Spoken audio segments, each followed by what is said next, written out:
В нашей маленькой квартире на стене, прямо над старым полированным фортепиано, всегда висел портрет. С черно-белой фотографией на меня смотрел красивый мужчина с волевым подбородком и добрыми, немного прищуренными глазами. Он был одет в форму гражданской авиации, а фуражка лихо сдвинута на затылок. Это был мой отец, Валерий. Герой, который погиб, спасая пассажиров горящего самолета, когда мне не было и года. Этот портрет был для меня не просто фотографией. Это была икона. Мама рассказывала его историю тихо, с придыханием, каждый раз добавляя новые, крошечные детали, словно нанизывала бусины на нить памяти. Как он любил небо больше жизни, как мечтал, что я вырасту и стану стюардессой, чтобы быть ближе к облакам. Я знала наизусть дату его гибели, знала, что его тело не нашли, потому что самолет упал в глубокое ущелье где-то в горах.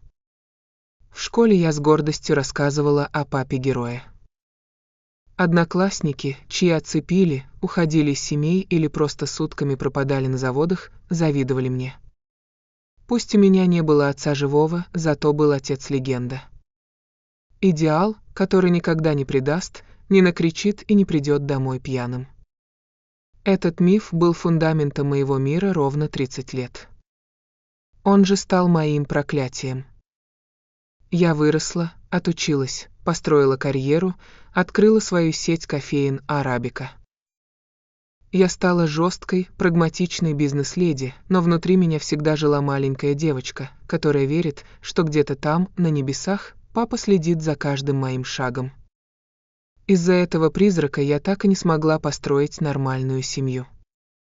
Все реальные мужчины казались мне бледными, жалкими тенями на фоне того великого образа. Я помню, как 3 года назад от меня ушел Андрей. Хороший, надежный парень, который любил меня до безумия. Мы стояли в коридоре, он собирал вещи, а я смотрела на него с холодным разочарованием. Он просто забыл о нашей годовщине. Мелочь, бытовая глупость. Но я тогда сказала ему, мой отец никогда бы так не поступил. Он был человеком чести. Андрей тогда горько усмехнулся, застегивая сумку. «Марина, ты живешь с привидением», — сказал он устало. «Твоему отцу легко быть идеальным. Он мертв. Он не разбрасывает носки, не забывает даты и не устает после работы. Ты сравниваешь живого человека с глянцевой картинкой. С тобой невозможно быть рядом, потому что в этой квартире всегда есть третий. И этот третий — святой». Тогда я его не поняла. Я сочла это слабостью. Ведь я была дочерью героя, и мне нужен был герой.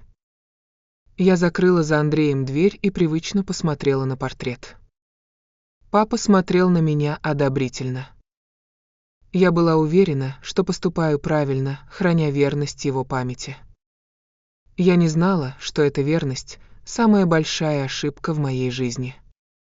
И что правда, которая скоро откроется, раздавит меня сильнее, чем любое одиночество. Все рухнуло в один душный июльский вечер на юбилее тети Светы, маминой старшей сестры. Праздновали с размахом: ресторан, тамада, громкая музыка и очень много алкоголя. Мама ушла пораньше, сославшись на мигрень. Она всегда избегала шумных застолий, словно боялась, что в шуме кто-то задаст лишний вопрос. Я осталась, чтобы проследить за счетом и помочь тете с подарками. К полуночи остались только самые близкие. Музыка стихла, свет приглушили.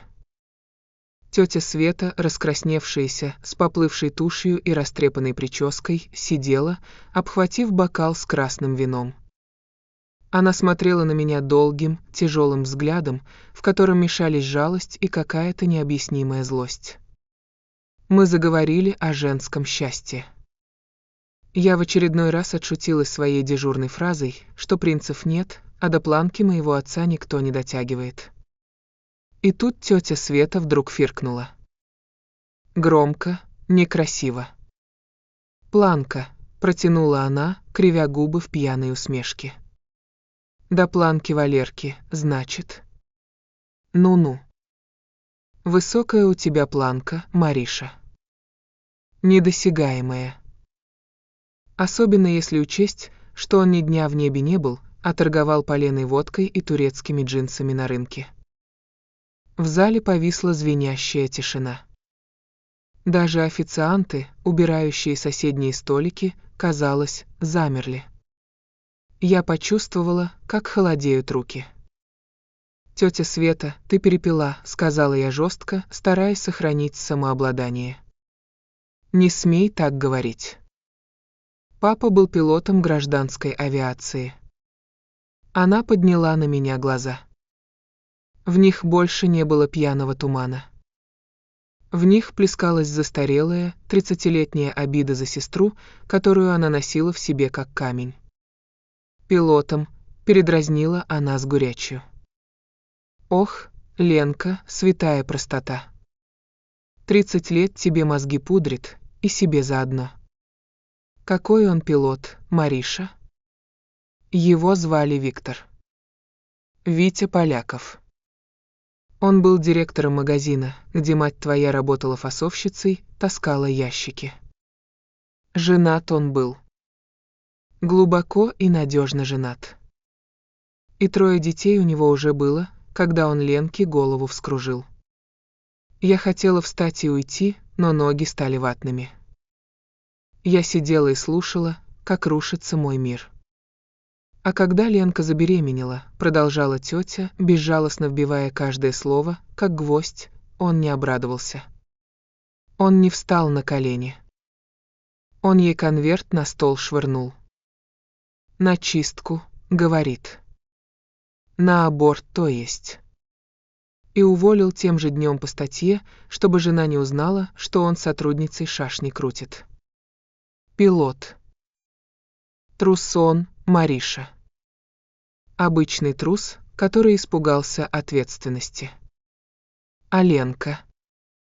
Ленка гордая была. Деньги не взяла, уехала в другой район и придумала сказку. Чтобы ты росла и не знала, что твой отец хотел тебя убить еще до рождения. Я не помню, как вызывала такси, как ехала по ночному городу. Огни фонарей сливались в одну сплошную полосу. В голове стучала только одна фраза «на чистку». Мой герой, мой небесный капитан, мой идеал мужчины превратился в грязного, трусливого торгаша, который оценил мою жизнь в конверт мятых купюр. Меня тошнило. Физически тошнило от этой правды. Я ворвалась в квартиру мамы в 2 часа ночи. Она не спала. Сидела на кухне в темноте, перед остывшей чашкой чая, сгорбившись, словно ожидая удара. Видимо, тетя Света, немного протрезвев, успела позвонить и покаяться в своей несдержанности. Я включила свет. Мама зажмурилась, как от боли. Она постарела за этот час на 10 лет. «Это правда?» — спросила я. Мой голос был чужим, хриплым, ломаным. «Просто скажи, да или нет». Фотография, геройство, самолет. Это все ложь? Мама молчала долгую минуту. Потом медленно кивнула. «Да», — тихо произнесла она. Фотографию я купила на блошином рынке. Рамку тоже. Я просто выбрала лицо, которое показалось мне добрым. «Зачем?» Закричала я, и слезы наконец брызнули из глаз. «Зачем ты врала мне 30 лет? Почему не сказала, что он просто подонок? Я бы поняла. Я бы пережила. Но зачем ты заставила меня молиться на пустое место?» «Чтобы ты не чувствовала себя бракованной», — ответила она твердо, глядя мне прямо в глаза. «Чтобы ты не думала, что ты — ошибка, от которой хотели избавиться за деньги. Я видела, как растут дети без отцовщины. Я не хотела тебе такой судьбы. Я хотела, чтобы у тебя была опора». Пусть выдуманное, но красивое. Я создала тебе отца, которого ты заслуживала, Марина. А настоящего? Настоящего я вычеркнула. Мы проговорили до рассвета. Мама рассказала все. Без прикрас, без жалости к себе. Его действительно звали Виктор Поляков.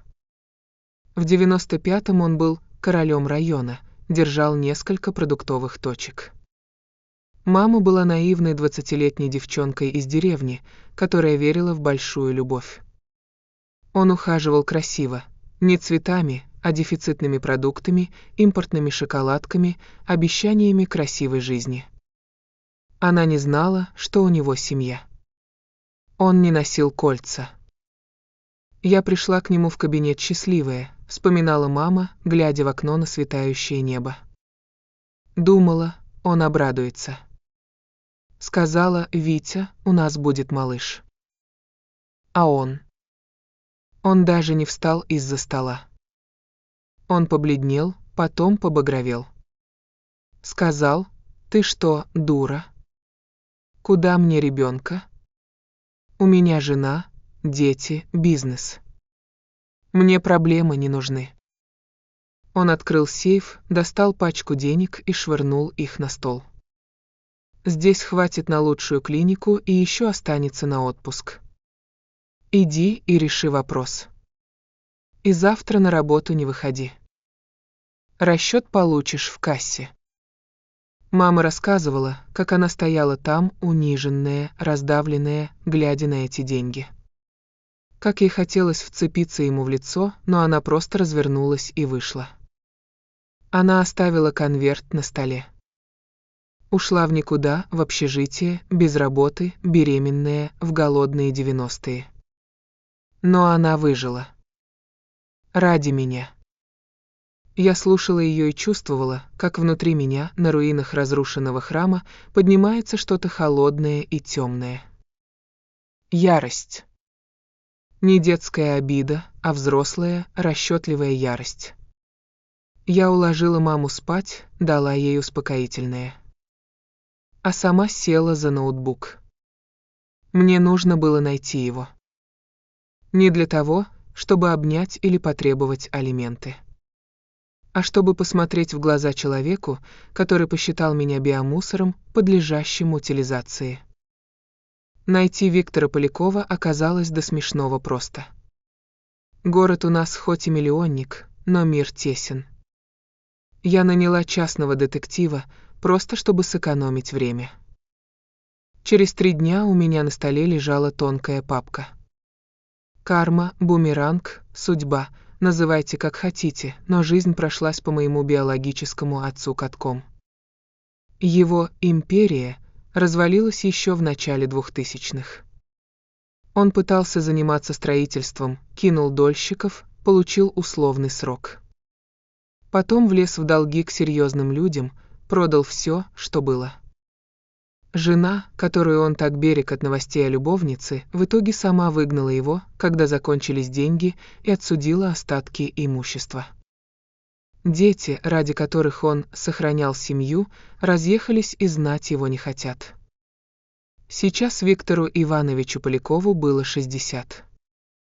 Он жил в убитой однушке на окраине, которую снимал у какой-то старушки, и работал где придется. Последнее место работы, сторож на автостоянке, уволен за пьянство месяц назад. Я смотрела на его нынешнее фото. Потасканное лицо, мешки под глазами, потухший взгляд. Ничего общего с тем бравым летчиком в моей гостиной. Но мне было мало просто знать это. Мне нужно было увидеть его вживую. Я нашла его утром у подъезда его дома. Я сидела в своей машине, тонированной иномарке, и наблюдала. Он вышел в растянутых трениках и куртке не по размеру.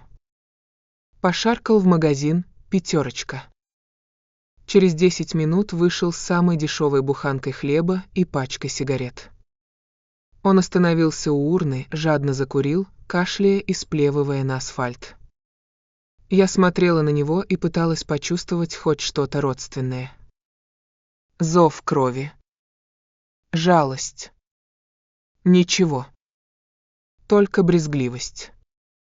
Этот человек сломал жизнь моей матери, заставил ее врать, лишил меня детства с отцом, а теперь стоял и курил, жалкий и ничтожный. И тогда у меня родился план. Простой и жестокий. Моему новому складу требовался начальник охраны. Должность не пыльная, но ответственная, сидеть на КПП, следить за камерами, проверять накладные. Зарплата чуть выше рынка, полный соцпакет. Мечта для пенсионера. Я дала объявление только в одну газету, ту самую, бесплатную, которую раздают у метро и которую читают такие, как он. Я знала, что он ищет работу. Мои HR получили четкую, странную для них инструкцию: если придет резюме или звонок от Полякова Виктора Ивановича, приглашать немедленно, без предварительных собеседований, сразу ко мне. Он клюнул через 2 дня. В день собеседования я приготовилась тщательно. Я надела свой самый строгий, дорогой костюм. Я убрала со стола все лишнее, оставив только один предмет в ящике. Я велела секретарю мариновать его в приемной 40 минут. Пусть понервничает. Пусть посмотрит на богатый офис, на красивых сотрудников, пусть почувствует запах денег, которых у него больше нет. Я наблюдала за ним через камеру видеонаблюдения. Он сидел на краешке дивана, комкая в руках шапку, оглядывался по сторонам с завистью и страхом. Он приглаживал редкие волосы, пытаясь выглядеть презентабельно. Жалкое зрелище. «Пусть войдет», — сказала я в селектор. Дверь открылась. Он вошел неуверенно, шаркая стоптанными ботинками по дорогому паркету. «Добрый день», — голос был прокуренный, с хрипотцой, заискивающий. «Я по поводу вакансии. Мне назначено». Я сидела в кресле, повернувшись к панорамному окну, спиной к нему. Я выдержала паузу, наслаждаясь моментом. «Проходите, присаживайтесь, Виктор Иванович». Я медленно развернулась. Он не узнал меня. Конечно, не узнал. Он ведь даже не видел меня никогда. В его глазах я была просто Мариной Александровной, хозяйкой жизни, его лотерейным билетом. «Я смотрела ваше резюме», — начала я, перебирая бумаги, которые мне были не нужны. «Опыт у вас специфический. Директор, бизнесмен. А теперь сторож. Жизнь помотала». Он тяжело вздохнул, пытаясь придать себе важный вид, расправил плечи. Времена были тяжелые, Марина Александровна. Партнеры подставили. Рейдеры, кризисы. Знаете, как бывает. Ты строишь, а у тебя все отбирают. Я ведь крепкий хозяйственник. Я порядок люблю. У меня на объекте муха не пролетит без пропуска. Мне бы только шанс. Пенсия копеечная, а силы еще есть. Дети, он махнул рукой. Дети не помогают. Разъехались, забыли отца. Неблагодарные нынче пошли дети. Меня передернуло. Неблагодарные. Порядок, говорите. Перебила я его, чувствуя, как дрожат пальцы от напряжения. Это хорошо. Мне нужны принципиальные люди. Честные. У нас материальная ответственность. Я открыла ящик стола и достала заранее приготовленный белый, пухлый конверт. Глаза Виктора Ивановича жадно загорелись. Он подался вперед, словно гончая, почуявшая дичь. Видимо, решил, что это какой-то левый, аванс или проверочная закупка. «Я готова вас взять», — сказала я тихо, глядя ему в переносицу. Зарплата будет даже выше, чем в объявлении. Но есть одно условие. Маленький тест на моральные качества. Я готов. Он чуть ли не подпрыгнул на стуле. Все, что угодно. Я человек старой закалки, я не подведу. Это история из прошлого, Виктор Иванович. Представьте ситуацию. 90-е годы. Вы – успешный директор. У вас работает молодая девушка, Лена. Она беременна от вас. Но вам не нужны проблемы. Вы даете ей вот такой конверт и вышвыриваете на улицу, угрожая волчьим билетом. Как вы оцените поступок того мужчины? Он прав? Улыбка медленно сползла с его лица. Он замер. В кабинете стало так тихо, что было слышно, как гудит кондиционер. Он начал вглядываться в мое лицо, пытаясь найти там что-то знакомое, что-то, что объяснило бы этот странный, пугающий вопрос. Пот выступил у него на лбу. Он нервно облизнул губы. Я не понимаю», — пробормотал он. «Это что, психологический тренинг? Зачем ворошить прошлое?» «Жизнь — сложная штука, Марина Александровна. Бывают ошибки, ошибки?» Переспросила я ледяным тоном. «Попытка купить жизнь собственного ребенка — это ошибка?» Я толкнула конверт к нему по полированному столу. «Откройте. Это вам». Дрожащими пальцами, с трудом попадая под клапан, он вскрыл конверт. Вытряхнул содержимое. На стол упали деньги. Старые советские купюры. И современные рубли. Я подсчитала все точно, ровно та сумма, которую он дал маме, пересчитанная по курсу золота на сегодняшний день. И записка. Пожелтевшая от времени бумажка, которую мама сохранила на аборт. «Уходи и забудь». Он уставился на записку. Его лицо стало серым, как пепел. Теперь он понял. Он поднял на меня глаза, полные животного ужаса. «Лена», — прошептал он одними губами. «Лена, это моя мать», — ответила я, «а я та самая ошибка. Та самая, которую ты приговорил к смерти в этом кабинете 30 лет назад». Он отшатнулся, словно я его ударила. Стул скрипнул. «Марина». «Доченька», — забормотал он, протягивая ко мне руки. «Ты не так поняла. Я был молод, я дурак был. Я испугался жены. Я ведь не знал. Я думал, она сделала, как я сказал. Господи, ты живая. Ты такая взрослая, красивая. Посмотри на меня. Я же твой отец. Родная кровь». Это было самое омерзительное зрелище в моей жизни.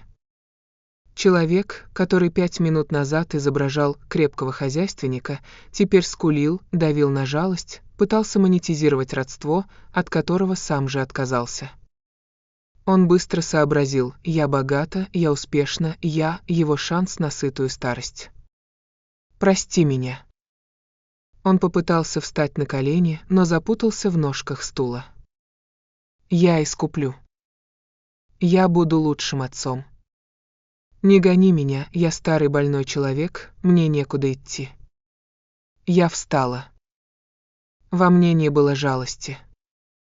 Только чистое, холодное презрение. «У меня был отец», — сказала я, чеканя каждое слово. Его звали Валерий. Он был пилотом. Он погиб героем. Я любила его всю жизнь.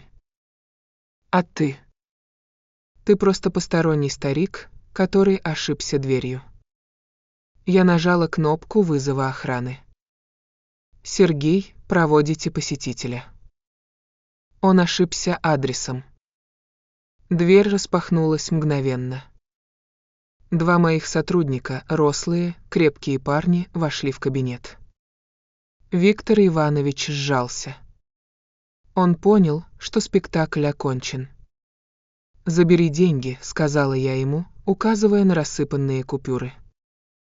«Это твое. Единственное, что ты вложил в мое воспитание. Считай, что я вернула долг. Мы в расчете. А теперь убирайся. И если я еще раз увижу тебя возле себя или моей матери, ты пожалеешь, что не сел в тюрьму в 90-е». Он суетливо, унизительно сгреб деньги в карман, даже те, старые, советские, ничего не стоящие бумажки. Жадность оказалась сильнее стыда. Охрана подхватила его под локти и вывела из кабинета. Я слышала, как он пытался что-то кричать в коридоре про родную дочь и право, но дверь лифта захлопнулась, отрезая его голос. Я подошла к окну. Ноги дрожали, но на душе было удивительно легко. Внизу, на парковке, я увидела, как маленькая фигурка мужчины вышла из здания. Он постоял минуту, глядя на мои окна, потом сутулился, плотнее закутался в свою куртку и побрел к автобусной остановке под начинающимся дождем. Бумеранг вернулся. Круг замкнулся. Я достала телефон и набрала номер, который знала наизусть. «Алло, мам?» — сказала я, и впервые за много лет мой голос звучал по-настоящему свободно. «Ты дома. Ставь чайник. Я еду. И знаешь, давай уберем этот портрет. Я хочу повесить туда нашу с тобой фотографию. Только нас двоих. Потому что герои в этой истории — это мы с тобой».